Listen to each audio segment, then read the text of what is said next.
Et voilà, j'espère que les rituels se sont bien passés, que vous avez réussi à tout faire, tout répondre. Notre leçon aujourd'hui en français, c'est une leçon qui sera vraiment importante. Elle vous servira vraiment jusqu'au collège, voire même jusqu'au lycée, voire même au-delà. En fait, le but aujourd'hui, c'est d'améliorer les histoires que l'on crée ou ce que l'on fait ou n'importe quoi, parce que vous allez voir qu'au collège, on va pas vous demander seulement d'écrire des histoires, on va vous demander d'analyser des textes, etc., etc., etc. Et du coup, voilà, bref, tout ce qu'on va faire aujourd'hui, ça va nous permettre d'améliorer tout ce qu'on écrit, de rendre ça plus logique, que les gens qui lisent ce qu'on écrit, bah, on puisse faciliter le travail qui se fait dans leur tête pour se dire ah ouais, quand même, c'est bien là ce qu'il a fait, etc. Si vous faites travailler sur les connecteurs logiques bien, vous aurez plus de chances d'avoir de bonnes notes l'année prochaine, au collège, au lycée, etc., etc. Même au-delà d'ailleurs. C'est très important les connecteurs logiques. C'est ce qui fait après... ouais, c'est vraiment très important. Alors, déjà, est-ce que vous connaissez ce que c'est que des connecteurs logiques? Peut-être un tout petit peu pour certains, mais je pense pour la majorité pas trop. Connecteur, il y a quel mot que vous connaissez dedans? Connecté. Comme quand on se connecte, je sais pas moi, quand on se connecte au Wi-Fi ou je sais pas comme ça. Et logique, bah la logique, quand c'est logique, quand les choses vont bien ensemble, etc., que c'est logique, voilà. Ok, on va découvrir du coup les connecteurs logiques ensemble aujourd'hui. Et pour ça, on va commencer comme d'habitude par un petit exercice qui va nous mettre la puce à l'oreille. Alors.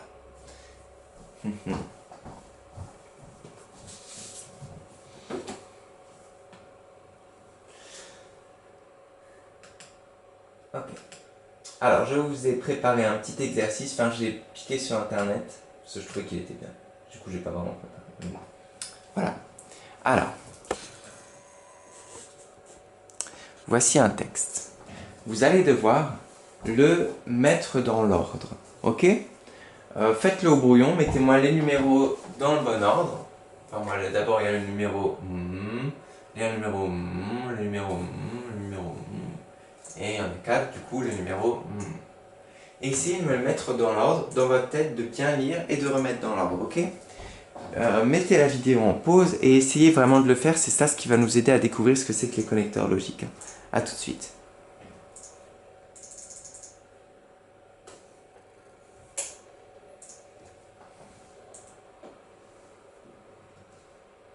Ok, vous avez relancé la vidéo? Alors. Ok. Déjà, est-ce que vous avez remarqué des petits mots qui vous ont aidé à remettre le texte dans l'ordre? Normalement un peu. Ok?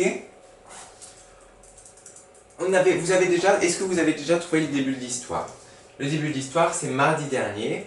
Toto la pomme est sorti de chez lui en retard comme d'habitude. C'est le début de l'histoire.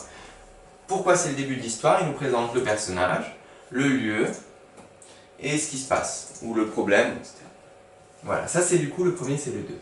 Ensuite, maintenant, vous aviez plein de mots pour vous aider à remettre dans l'ordre super facilement, pour que ce soit logique. Ok? Ensuite, déjà vous avez d'abord. D'abord, il a croisé deux fillettes, etc., etc., etc., qui ont ri à s'enrouler par terre en le regardant. D'abord, ça veut dire qu'il est du coup juste après en fait. On a le début du texte et on a d'abord. Du coup, 4. Ensuite, on a... ensuite, c'est du coup la suite. Hein. Ensuite, ça veut dire après. D'abord, ensuite, il a rencontré une vieille dame qu'il a traitée de voyou. Ok. Du coup, on a 5. Enfin, on a finalement, ça veut dire enfin. Il s'est vu dans la vitrine d'un magasin, il était en caleçon, il avait oublié son pantalon. C'est pour ça que la grand-mère l'avait traité de voyou. Mais bon, c'est un peu démodé parce que les voyous, c'est pas ceux qui ont... Ouais. Voilà, du coup, c'est 1. Grâce à finalement. Et enfin, on a la fin de l'histoire, c'est la résolution. Vous savez, hein, sacré Toto la pomme, il est vraiment trop étourdi. Bon, numéro 3. Voilà.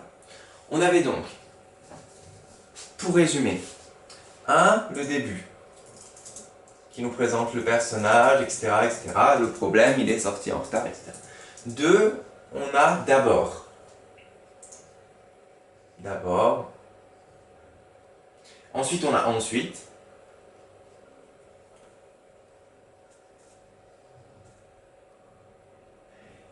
Et puis à la fin, on a enfin, finalement.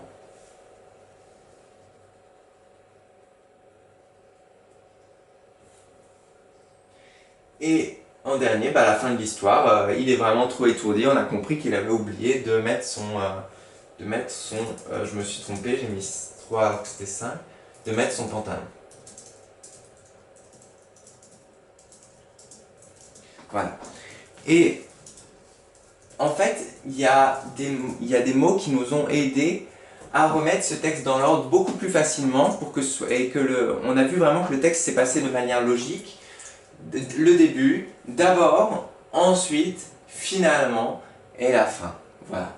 En fait, ces mots-là, d'abord, ensuite et finalement, ce sont des connecteurs logiques. C'est ça.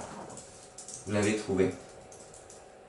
Et les connecteurs logiques, c'est vraiment super important pour aider le lecteur à savoir où il en est. Imaginons que vous avez un texte super long, et c'est des phrases et des phrases et des phrases, etc. etc.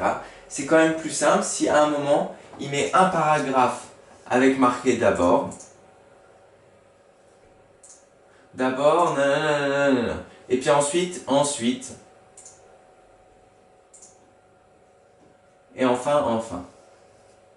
Enfin ou finalement. Ça va aider, parce que ça va aider la personne qui lit à se repérer dans votre texte, à savoir où on en est. D'abord, ensuite, enfin. C'est beaucoup plus simple. Et vous allez voir que même quand il y a des gens qui parlent à la télé, imaginons, je sais pas moi, Monsieur Macron par exemple, quand il a voulu se présenter pour devenir président, dans son discours, pour pas que les gens ils se perdent, dans son discours, il parle trop, etc., etc., pour les aider, il a mis des connecteurs logiques. Il a dit, ce qui va pas en France, déjà d'abord, c'est et puis ensuite, c'est et puis enfin, c'est au lieu de dire ce qui va pas en France, c'est et puis il utilise des connecteurs pour nous aider.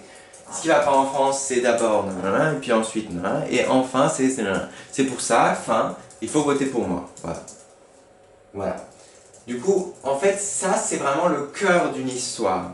Si vous créez une histoire, c'est vraiment très important d'en utiliser des connecteurs logiques comme ça. Pour aider le lecteur, pour que votre histoire elle soit plus logique. Et par exemple, si un jour vous devez être écrivain, vous devez écrire un livre, etc., c'est quelque chose qu'on vous demandera parce que ça rend vraiment votre histoire plus facile à lire. Et même celui qui dit, du coup, il est content, il dit « Ah, c'est tellement logique, c'est tellement bien, on a... » Bref, voilà. Et du coup, on va essayer de travailler un peu là-dessus, sur les connecteurs logiques, cette semaine et la semaine prochaine. Ce sera notre projet. Et voilà. Le but, c'est que vraiment là, ça c'est ce qui fera la différence quand vous arriverez en CM2 au collège, je vous le dis. Hop là. On a donc la leçon. Vous êtes prêts? Vous pouvez sortir votre cahier de leçon. Je l'ai mis sur l'ordinateur cette fois. Hop là. Voici notre leçon.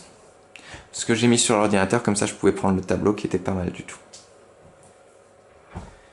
Alors je voulais juste un petit peu le temps de prendre votre cahier de leçon. Voilà. Mettez la vidéo en pause si vous voulez. En titre, on a donc les connecteurs logiques. Okay. Pour créer une logique et un lien entre certaines phrases d'un texte. Le but c'est de créer une logique et un lien entre les phrases. Pour que ce soit pas juste une idée, et puis deux, une autre idée, et puis trois, une autre idée, non, on utilise une logique. D'abord, ensuite, enfin, ou donc, car, etc., etc., etc. Pour créer une logique dans un texte, on utilise des connecteurs logiques. Voilà. Et là, je vais vous demander d'à chaque fois en choisir combien? En choisir deux que vous préférez et les noter dans votre cahier de leçons. Du coup, voilà, pour commencer une idée, vous en choisissez deux que vous préférez, vous les mettez dans votre cahier de leçons. Soit vous utilisez tout d'abord, pour commencer, premièrement, d'une part, au début. Voilà, c'est ce qui va servir dans votre texte à commencer le texte. Voilà. Ensuite, pour continuer une idée, vous en choisissez aussi deux qui vous plaisent, vous les notez dans votre cahier de leçons. Ensuite, et puis après, d'autre part, deuxièmement, voilà, pour continuer. Par exemple, d'une part, d'autre part. Voilà. Pour expliquer une idée, vous pouvez dire car, parce que, puisque, en effet, c'est-à-dire, par exemple, vous en choisissez deux aussi que vous préférez. Pour changer d'idée, vous avez une idée, vous passez à une autre idée, vous utilisez soit cependant. J'aime bien les chats, cependant, les chiens aussi, je les aime bien. Je sais pas. Mais, malheureusement, en revanche, pourtant, toutefois, j'aime beaucoup les chats, malheureusement, ils perdent beaucoup de poils. Et pour finir une idée, pour terminer, à la fin, enfin, finalement, en dernier, voilà. Je vous laisse du coup en choisir deux à chaque fois que vous préférez pour les noter dans le cahier de leçon. Et ensuite, on va pouvoir faire les exercices. Voilà. Voilà, voilà. Et la prochaine vidéo, ça montrera du coup les exercices. Choisissez vraiment ceux qui vous plaisent le plus, que vous pourrez utiliser quand vous serez au CM2, en 6e, etc., etc. Parce que vous ne pouvez pas tous les apprendre d'un coup. Prenez ceux qui vous plaisent le plus et notez-les dans votre cahier. Et à tout de suite pour la suite. J'espère que ça vous a plu et que ça vous aidera beaucoup les années suivantes.